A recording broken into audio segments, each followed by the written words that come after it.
Hi, my name is Curtis, and welcome to the College of Adaptive Arts Podcasting Class. Thank you for joining us. Today we will be interviewing Mr. Keith Blackey, longtime Bay Area resident, businessman, volunteer entrepreneur, and educator. Hi, Keith. We are so happy to have you visit our class today. How are you? I'm fine. Thank you, Curtis, for including me.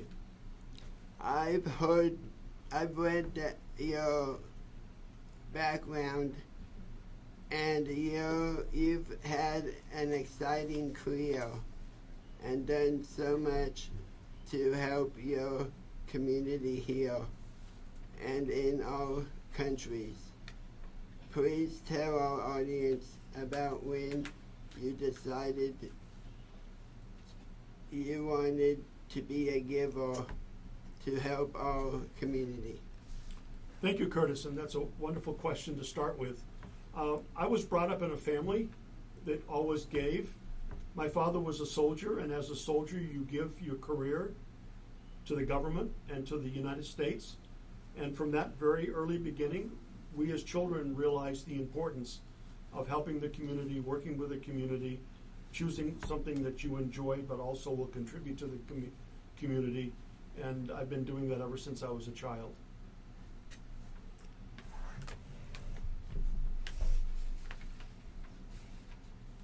And remember to say your Hi, Curtis. Give me. name. Keith, that's okay. Hi, Keith. My name is Ben. How are you? I'm fine. Thank you, Ben. I think I met. Go. Hi, Keith. How are you today? My name is Ben. I'm happy to meet you, Ben. I think we've met before. Your face is very familiar. Yes, and sure indeed. You have been a big supporter of Boy Scouts and veterans. How do you support these good people? Could you tell us more? Certainly. I'll start with my Boy Scout experience. Interestingly, I started when I was a child. I was 8 years old in 1952. I've already mentioned that my father was in the military, and at that time we were living in San Juan, Puerto Rico, outside of the United States. And I was introduced to scouting, and right away I fell in love with the program. It gave us a chance to be outdoors. It gave us a chance to do activities. It gave us a chance to be with a group. And whenever Dad moved from place to place in the military, the first thing I looked for was a scout group. I was adding up some math the other day, and I think I've been in scouting for 67 years, which is pretty amazing for an organization that's only about 110 years old. And as I said, whenever we moved, the way I assimilated into my community was I would find the first scout group, and then it would be my school friends, and then it would be neighborhood friends. But it was always first my scout friends. As far as the veterans go, as I mentioned, my dad was military. I have a very strong military background. Genetically, I'm programmed to be a soldier. And back before you were born, we had a terrible war called in Vietnam, and all of the men in the United States were required to sign up, and if they were on the lottery system, they had to go. Because I really was genetically programmed to be in the military, I volunteered. So I volunteered. I went to a year's worth of training, and when I finished my training, I got assigned to do my dream job. I've always, since I was a child, wanted to fly Navy jet aircraft off aircraft carriers, and luckily for me, I was chosen to do that. And so, and as a result of my experience in Vietnam, my experience with my father being a career Army officer, my brother was in the service and so on like that, I've always been connected with the veterans. So you've interestingly chosen two of my favorite programs, the Boy Scouts and the veteran programs. And they both have been a large part of my life ever since for the veteran with my father since I was born, from scouting since I was 8 years old. Wow. So Wonderful. Our next question, please.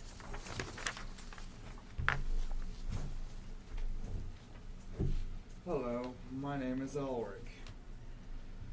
Could you kindly share your international work in Iraq and Afghanistan? You brought Boy Scouts to Iraq, I've heard. NBC News did a special about your work over there. Yes. Both of those have made me kind of what I am. I've already mentioned the fact that I was a Vietnam veteran, and one of my friends, or an acquaintance in Vietnam, after he got out of the service, he went to work for the U.S. State Department. And working for the State Department, he has specific jobs and international jobs. And I received a message from him, and he says, Keith, I'm in Baghdad, Iraq, in the middle of another war, our second now, and I've been assigned to start a youth program here. He and I are both Eagle Scouts, and he said, I've looked at the various programs I could be doing. Maybe I could do a basketball program, maybe I could do a soccer program, maybe I could do some other kind of program, but I've chosen to create scouting here in Iraq. Would you help me, Keith?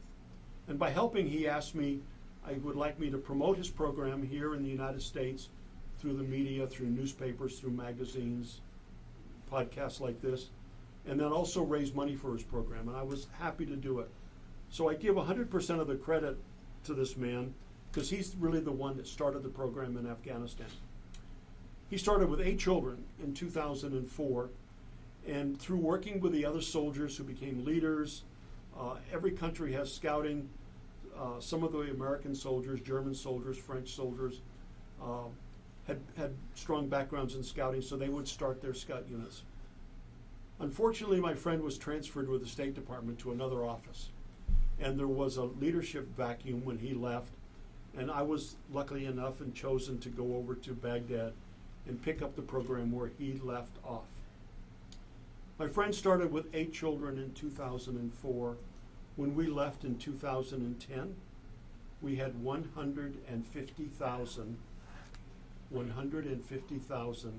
Iraqi girls and boys in uniforms, meeting weekly with trained leaders and in a scout program. And they now have continued to grow.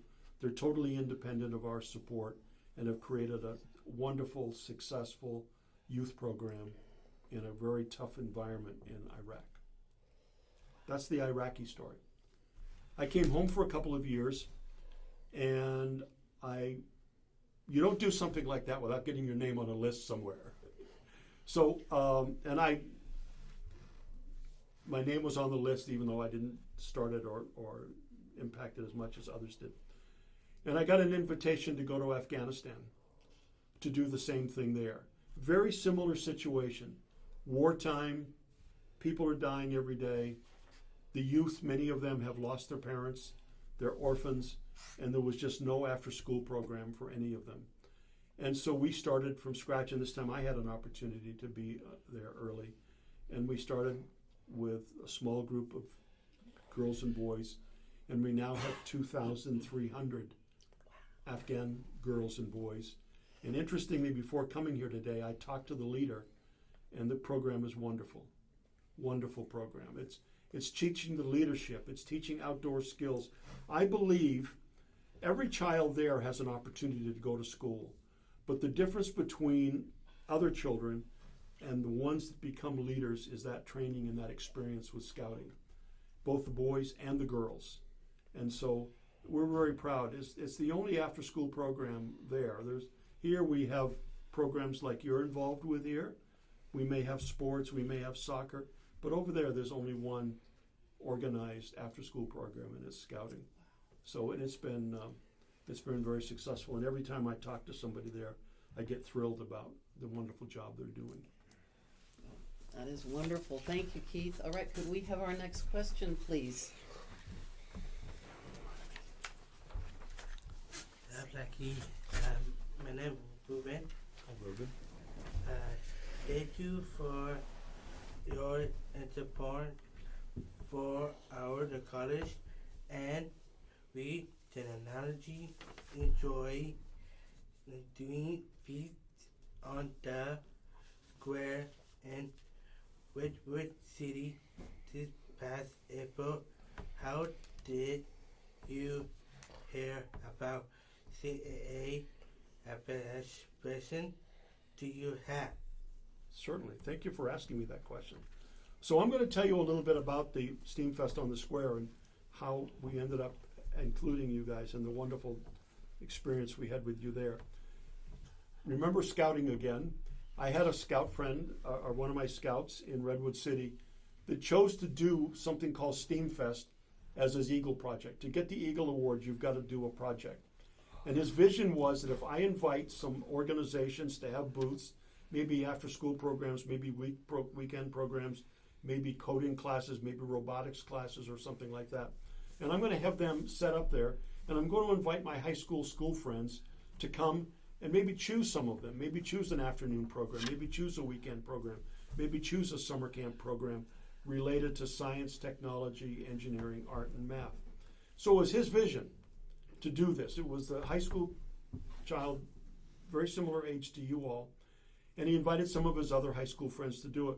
But there was a requirement that there be at least one adult there. So I, as his leader, I was invited to be in the room with him. And the program was, even the very first year, we had a vision that we can have maybe 1,000 people come to this, his high school friends and so on. When we reached 3,000, far beyond 1,000, when we reached 3,000, the police came in and started closing streets because we were oozing out of the square onto the street and interfering with traffic. So from that beginning of a vision of high school children wanting to do this, and the first year having vision of 1,000 but having 3,000, he went to college, got his Eagle Award, and because I was the one that was there, they invited me to continue doing it. This last year was year number 4 that you were part of. And every year we've kind of added more and more. And our third year, we instead of STEM, science, technology, engineering, math, we added A for art, STEAM. And art can be a number of things. We frequently think that it's going to be painting, but it's music, it's dance, it's everything like that. And we really wanted to have a very diverse art participation. And I've known Sharon for a number of years, and I invited her to include the CAA dance team. And it was the impact event of the entire weekend. I go back even now sometimes when I want to be excited or enthused, I'll go back and look at the video of you guys and girls dancing because it was really inspiring. It was very inspiring. And now Steam Fest has even grown to be larger, which may be for another discussion what we're going to do.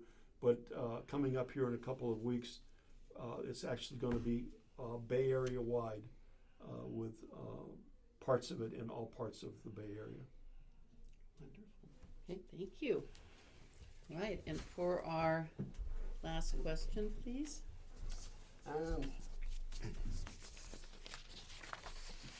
Is there, this is Curtis again, is there anything else you would like to share with our audience today about volunteering, giving of your time, and what that was meant in your life? Keith, So yes, a wonderful choice of a question. I think more than giving, it's the receiving part. Certainly I enjoy the time. I enjoy working with the children. I enjoy working with adults. I just came from another activity this morning where we're creating a maker space in Redwood City, and we had a program related to that. But I've reached the point now where I'm getting the reward of recognition. I'm getting the reward of gratitude. I'm getting the reward of being involved in this. And that's as fulfilling as anything. You'll find that the personal recognition, the personal rewards, the personal thank yous, the phone call I received this morning from Afghanistan that started off by telling me one more thing that's happened as a result of what we worked on over there. You know, that's worth so much. And I've just been really blessed to be part of that. So giving, donating, contributing will always be an important part of my life. Keith, we would like to thank you so much for sharing this time with us today. It has been great chatting with you. Now we are going to open it up to any other questions students might have for Keith. Yeah, and thank you. I'm going to lead this off. My name is Sharon Lee, professor of the podcasting class, and we're so honored to have you here. Thank you for participating, Keith. And does anybody have any questions about anything? Yes, Ben. That hand just shot up right away. Do you need the real ID and a passport in order to go anywhere around the world? Yes. So and that's even becoming more strict. You do need a passport, and you do need a visa, and a visa is permission to visit a country.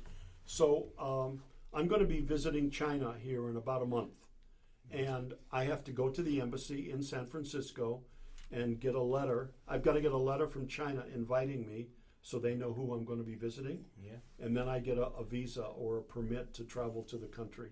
And then later on, I'll also be going to Afghanistan again, probably in December. And I've got to go through the same process. So it's a lot more than just getting on an airplane and flying. Yeah. There's a lot of paperwork, and with passports, visas, letters of invitation, and so on. Yeah. Yeah. That was a very good question. Thank you, Yeah, Ben. Yeah. Does anybody else have any? Elric, do you have a question? No. No, not really. That's I okay. was just, No, that's okay. Do you have another question, Curtis? Yes. Did you happen to get to Eagle?